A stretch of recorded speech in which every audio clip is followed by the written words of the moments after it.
네, 안녕하세요. 하나다이아몬드 감정사 박창원입니다. 하나다이아몬드 감정사 안용무입니다. 네, 요즘 이 주얼리 업계 정말 뜨거운 주제거리죠. 랩 다이아몬드, 천연 다이아몬드 어떤 차이가 있고 또 어떻게 구별을 하는지 오늘 대표 감정사님과 함께 얘기를 좀 나눠보도록 네네. 하겠습니다.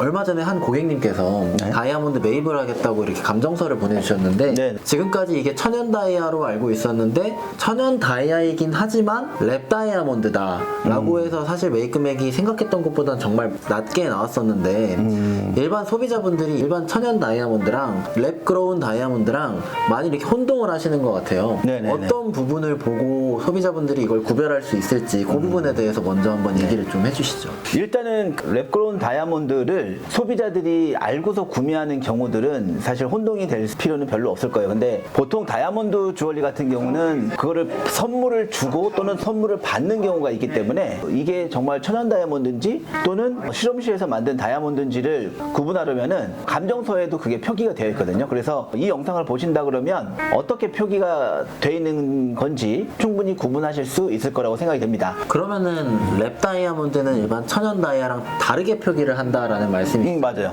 그럼 어떤 식으로 표기가 되는지 한번 얘기를 좀 해주시겠어요? 그러니까 다이아몬드이기 때문에 이 마케팅 쪽으로 천연 다이아몬드처럼 감정서라든지 감별서 똑같이 제작은 돼요. 그런데 위에 코멘트라든지 다이아몬드에 대해서 기술해 놓는 사항들을 보면은 레버러토리 그로운 다이아몬드라든지 아니면은 랩 다이아몬드라든지 아니면은 뭐 신세틱 다이아몬드 이런 식으로 표기가 되어 있습니다. 그리고 다이아몬드를 확대해서 봤을 때 거들에도 랩 다이아몬드라는 표기가 되어 있어요. 근데 업계에서 쓸 때는 보통 상업명으로 우리가 랩 다이아몬드라고 이렇게 얘기를 하지만 정확하게 그 단체장들이 협의한 표기 방식이 있어요. 그래서 감정서를 만드시는 분들 역시도 이런 영상을 보시면은 정확한 표기 방법과 이런 것들을 참고해서 소비자들한테 설명을 해주시고 보증서를 발급하는 소매점에서도 정확한 표기 방법으로 혼동이 있을 수 있는 부분을 애초에 차단해 버리는 것이 보석업계를 더 지키는 일이겠죠.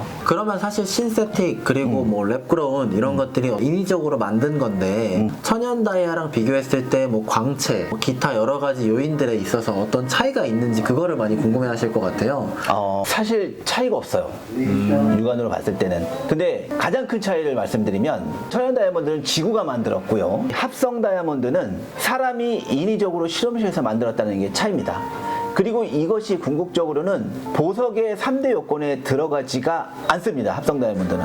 보석의 3대 요건이 아름다움, 그리고 둘째는 견고함, 내구성. 내구성. 그리고 그렇죠. 하나는 희소 가치가 있어야 됩니다.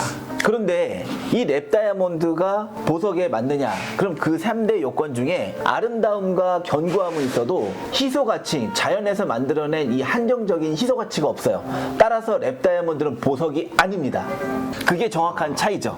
근데 랩그로운 다이아몬드 시장도 커지고 있고 그에 따라서 이제 랩그로운 다이아몬드 가격도 많이 오픈이 되고 있는데 확실히 이 천연 다이아랑 비교해보면 값이 싸요.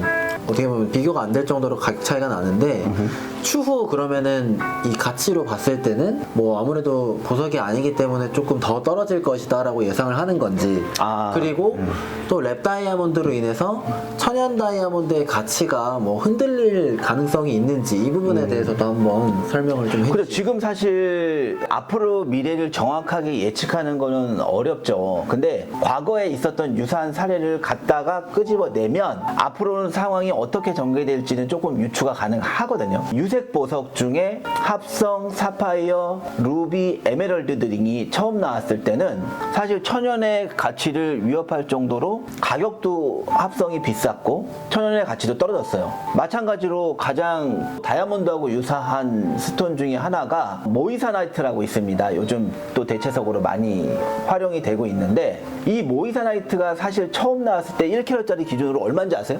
10년 전 정도에 모이사나이트가 처음 나왔었어요. 지금 사실 1캐럿 모이사나이트가 한 6만원? 한 10만원? 뭐 이 정도 하잖아요? 지금? 그렇죠. 그 정도 지금 하지만 옛날에 좀 비쌌다고 해도 한 50만원 했을까요? 예전에 100만 원이 넘었어요. 오, 엄청 비싸네요. 그럼 가격이 거의 90%가 떨어진 거네요. 90% 이상 떨어졌어요. 그래서 전에 있었던 유사석들의 가격을 봤을 때는 앞으로 가격은 기술이 발전하면서 조금 더 내려간다라고 생각은 됩니다. 그러면은 결론적으로 어떻게 보석이고 보석이 아니고. 그렇죠. 그 차이가 가장 크다라고 볼 수 있겠죠. 그렇죠. 네. 그러니까 예를 들어서 그림으로 말할 때 피카소가 그린 그림을 아무리 좋은 프린터가 찍어내서 똑같이 한다고 한들 그게 가치가 있습니까? 네, 그런 거죠. 예. 강조를 엄청 하시네요. 네, 그렇죠. 그러면은 뭐 오늘은 랩 다이아몬드와 천연 네. 다이아몬드에 대해서 얘기를 해봤는데 뭐 추가적으로 또 하실 말씀 있으실까요? 우리 업계인들도 보시고서 참고하시라는 뜻으로 아래에다가 정확한 명칭과 3부 이상에 되는 사이즈와 3부 이하가 되는 사이즈의 표기 방법은 또 엄연히 틀려요. 네. 같은 랩 다이아몬드라고 해도 3부 이상 되는 크기에서는 다이아몬드 거들 부분에 각인을 할 수가 있어서 그 거들에 무조건 레이저 각인을 하게 돼 있어요.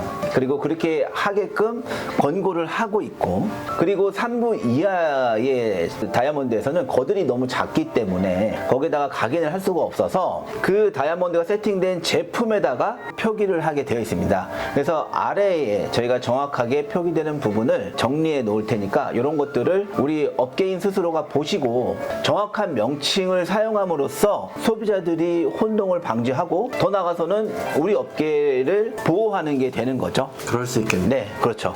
그렇다고 뭐 랩 다이아몬드가 정말 뭐 좋지 않거나 그런 건 아닙니다. 그러면은 오늘은 뭐 여기까지 하는 걸로 하고 네. 다음에 더 좋은 주제로 영상 한번 찍어보도록 하겠습니다. 네, 감사합니다. 좋아요, 구독, 알람 설정, 블링블링.